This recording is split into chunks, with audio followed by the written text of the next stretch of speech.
Donc notre deuxième intervention s'intitule « De la traversée du deuil au changement de vie ».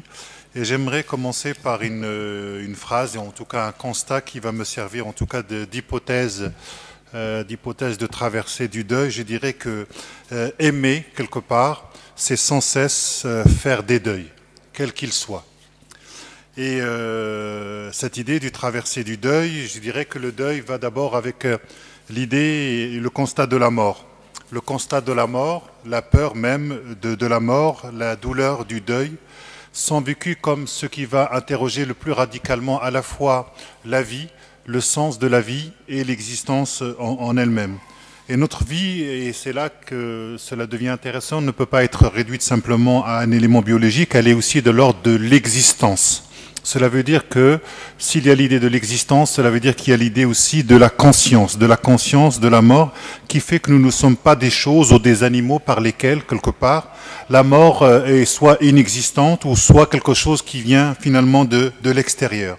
Heidegger disait que dès qu'un homme est né, il est assez vieux pour mourir. Et mon ami Delorme, Christian Delorme, dit que naître, c'est déjà commencer à mourir. La mort nous met finalement face à notre existence parce que notre existence se pose pour elle-même le double problème de la fin. Fin entendue en deux sens. Au sens de terme, mais aussi au sens de finalité, de valeur, de signification, de direction. Ce problème de la fin se condense en une seule question que la mort pose par définition. Pourquoi ? Pourquoi la mort ? Durant des siècles, les religions ont pris en charge le problème de la valeur et du sens de l'existence. C'est encore vrai, mais elles sont moins sollicitées, en tout cas en Europe occidentale ou en France tout particulièrement. Et on voit bien que à la fois l'idée de la vie et de la mort, et notamment sur l'idée du jugement dernier d'un point de vue eschatologique dans les trois versions du monothéiste, la mort relève aussi d'un langage mythique. On ne peut pas la décrire, on peut simplement essayer à travers le récit mythique, d'essayer de gérer ce paradoxe-là entre la vie et la mort. Et le principe du récit, le principe du mythe, c'est justement de faire en sorte que ces deux paradoxes-là, qui peuvent être dangereux pour l'existence humaine, puissent être racontés pour que l'attention soit un peu plus vivable. Mais cela veut dire aussi que l'idée du jugement dernier, ça veut dire le dernier mot, n'appartient pas à l'homme. Le jugement dernier, c'est le dernier mot. Ce dernier mot n'appartient pas à l'homme, il appartient à Dieu. Et donc, je ne peux absolument pas avoir le dernier mot, à la fois sur ma vie et sur l'existence des autres. C'est pour ça que nous disons que la mort, finalement, n'a pas le dernier mot. Alors, notre culture moderne, laïcisée, et de plus en plus technique, scientifique et urbaine, ne se pose pas trop, en tout cas, la question de la finalité de l'existence au sens eschatologique. C'est-à-dire que même l'idée de l'espérance, telle qu'elle a été postulée, en tout cas, par les religions, est en brèche aujourd'hui face à la modernité technologique, ou en tout cas une modernité ou une raison philosophique qui se passe complètement de l'idée de la transcendance. Et d'où la question de cette espérance qui a été, en tout cas, qui a été déconstruite et sur laquelle on a introduit le mythe du progrès, mais on voit bien que le mythe du progrès aussi a ses limites et il s'effondre, d'où l'idée d'un monde qui est finalement en plein, je dirais, comment on pourrait dire ça, en plein éboulement. On a affaire à un nouveau monde et nous n'avons pas encore suffisamment les outils pour le penser. Et c'est pour ça que nos débats sont souvent des faux débats, parce que nous ne comprenons pas ce qui est en train de nous arriver. Et en même temps, c'est-à-dire c'est la fin d'un monde, mais en même temps, il y a le bruissement d'un monde qui est déjà là en train d'advenir. Donc par rapport à cette idée de la mort, je dirais que la médecine, certes, nous permet de vivre plus longtemps et en meilleure santé, mais elle ne confère pas de signification ou de valeur particulière à cette existence elle-même. Elle ne soit ni le deuil, ni la relation, ni l'absence, sauf si vous avez un peu d'argent, vous pouvez entrer en psychanalyse. La question c'est comment penser l'impensable de la mort? Comment penser le deuil comme ce mouvement que chaque homme expérimente nécessairement et par lequel il est contraint de penser et de vivre avec cet impensable? Platon, Cicéron et Montaigne ont chacun affirmé, philosophé, c'est apprendre à mourir. La question de la mort ne concerne pas seulement le médecin ou le philosophe, elle concerne tout homme qui tous les jours sait qu'il peut en tout lieu et en tout temps expérimenter la mort. La mort est un phénomène biologique et même physique. Elle est aussi un phénomène social et culturel, d'où l'importance des rites, d'où l'importance des cimetières, de ces entreprises de pompes funèbres et ces statistiques. Il n'y a pas si longtemps, j'ai une amie qui a décidé de ne pas enterrer son père d'un point de vue physique dans un cimetière, etc., et qui parlait plutôt d'un autre type de mort, et se posait la question finalement, peut-on faire le deuil quand il n'y a plus de corps? Parce que là, quand vous avez un corps, vous le mettez au cimetière, votre imaginaire arrive à construire un corps, à faire un corps, mais lorsqu'il n'y a plus de corps, comment peut-on faire le deuil sans la présence d'un corps? En tout cas, ce sont des questions qui à mon avis, méritent réflexion. En tout cas, l'expérience de la mort est la révélation au sein de la relativité des faits et des gestes d'un maître absolu, la mort. Un maître absolu négatif, si l'on pense, on croit qu'il existe, ou aussi un maître absolu qui serait positif, Dieu qui serait lui-même le principe. Alors que la mort est tout à fait normale, cet absolu négatif demeure mystérieux, incompréhensible, voire vertigineux. Il y a un paradoxe. Pourquoi? Parce que l'étonnement vient du contraste paradoxal entre la banalité, l'universalité ou la vérité de la mort et sa nouveauté, sa surprise douloureuse dans notre vie quotidienne quand elle frappe le proche ou la personne que l'on aime.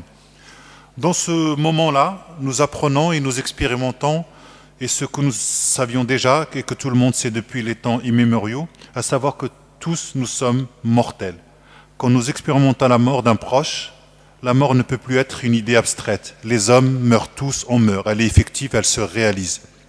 La mort alors me fait sentir comme présente la réalité de ce qui arrive illusoirement qu'aux autres et de ce qui m'arrivera sur le mode abstrait ou d'une éventualité. Quand je dis tout le monde meurt, ce n'est pas une affirmation très menaçante pour moi. C'est un simple objet de réflexion. Ça rassure plutôt. C'est différent quand un proche meurt. Devant la mort de l'être aimé, nous réalisons la mort. Nous prenons conscience sur un mode émotionnel de son sérieux. Quand c'est fini, il est trop tard. Selon Jankélévitch, il y a la mort de l'homme en général, qu'il appelle la mort de la troisième personne, la mort de la personne proche qu'il appelle la mort en deuxième personne, et sa propre mort qu'il nomme la mort en première personne. Ma mort à laquelle me renvoie la mort de mes proches est l'inverse de la mort en général. C'est celle qui m'effraie, celle au seuil de laquelle je serai irrémédiablement seul, celle à laquelle je pense de temps en temps pour me dire que j'ai un laps de temps limité et qu'il faut dans cet intervalle qui m'est dévolu explorer tout le champ du possible, c'est-à-dire déployer autant que je le peux ma liberté et ma créativité. Ce qui constitue le deuil, c'est-à-dire qu'il y a un avant et un après la perte d'un ami, d'un père, d'une mère, d'un frère, d'une épouse, d'un mari ou d'un enfant. Rien ne sera comme avant, c'est-à-dire que la vie qui s'annonce sera continuellement colorée de l'idée de l'absence. Donc tout le problème du deuil de la mort, c'est comment vivre avec cette absence. C'est finalement comme, je dirais, c'est le même rapport que nous pouvons avoir vis-à-vis des révélations, comment faire face lorsqu'on a affaire de l'absent, puisque celui qui a parlé dans les textes n'est plus là. Donc on vit avec une trace. Ah, c'est pour ça que je dis souvent, même si nos textes étaient, je dirais, la dictée, tout ce qu'on en veut, pure, dictée divine, etc., tous nos textes ne resteront que des traces de la parole. La parole, nous ne l'avons pas, elle nous échappe. Donc ça, je crois que c'est un élément qui est important et qui constitue en tout cas une dimension herméneutique qui concerne finalement les trois versions du monothéiste. Le deuil est nécessairement une expérience douloureuse qui met en marche la pensée de soi et du monde. Il produit un cogito de l'endeuillé. Cette perte donne un sentiment de solitude, de retrait, d'abandon et un désintérêt pour le monde extérieur. Ce sentiment s'accentue au contact des événements de la vie quotidienne. La vie de l'endeuillé se réoriente complètement, d'où la nécessité de trouver un nouveau frais, des sources de courage. Si une cicatrisation est possible, la cicatrice, elle demeure ineffable. La réorientation de la temporalité se fait au profit du passé qui se trouve imminemment valorisé. La remémoration et la commémoration sont à la fois de fait et de droit. Non seulement l'endeuillé ne peut pas oublier, mais il ne faut pas qu'il oublie. La conscience endeuillée est fondamentalement mue par un sentiment d'injustice et de culpabilité. Ce double sentiment va induire une survalorisation de la personne du mort et une dépréciation de celui qui est endeuillé. Celui qui reste envisage sa propre mort. Il se pense aussi désormais à partir d'un manque qui porte sur son être même. Quels moyens pour tenter de continuer à vivre au-delà des sources du courage? Lutter contre les aspects morbides, funèbres, dramatiques de la mort elle-même. Il ne s'agit pas pour autant de mépriser la mort, mais il s'agit de l'apprivoiser, de l'habiter. Le deuil se passera d'autant mieux qu'il aura été préparé par la parfaite et entière communication que nous aurons eue avec celui qui a disparu. C'est-à-dire que pour faire le deuil, il faut apprendre aussi à délier les liens qu'on a eus avec l'autre. Sinon, le deuil n'est pas possible si on ne délie pas aussi toute cette histoire. Alors le mort pourra vivre dans la pensée et acquérera grâce à nous comme un tombeau dans notre cœur, c'est-à-dire une sauvegarde contre l'anéantissement complet, c'est-à-dire contre l'oubli. Séparés, on est ensemble, disait Mallarmé dans Tombeau poétique. Dans le même temps, il faut aller au-delà de la pensée du défunt. Il faut pratiquer courageusement, lucidement le divertissement. Trouver des chemins moyens de substitution, la substitution de pensées autres, multiples et variées. Cultiver des compensations, c'est ce qu'on appellera, Freud en tout cas, appelle ça le travail du deuil. Mais qui dit travail, dit temps et processus. Sans doute le deuil ne passera jamais tout à fait. Mais il s'agit de casser l'indéfini ressassement et l'indéfinie dramatisation de la disparition dans une sorte de complaisance à la douleur et à la plainte qui entretient la souffrance. Il peut y avoir de la volupté à pleurer. Le deuil n'est pas une maladie. Ce qui est une maladie, par contre, ce sont les pathologies d'un deuil mal géré qu'il peut engendrer. Freud dira, il faut chercher ce que la personne a perdu derrière la personne qu'elle a perdue. Et il y a des pleurs narcissiques. Vivre, c'est continuellement faire le deuil de quelque chose. Cela depuis la naissance. Faire le deuil du ventre maternel. Depuis l'enfance, faire le deuil du sein maternel. L'apprentissage de la séparation est une loi de la vie humaine. Et comme je disais tout à l'heure, aimer, c'est sans cesse faire des deuils. Et je terminerai par cette phrase de Maurice Blanchot qui dit que le métier de l'homme, c'est rendre la mort capable. Merci.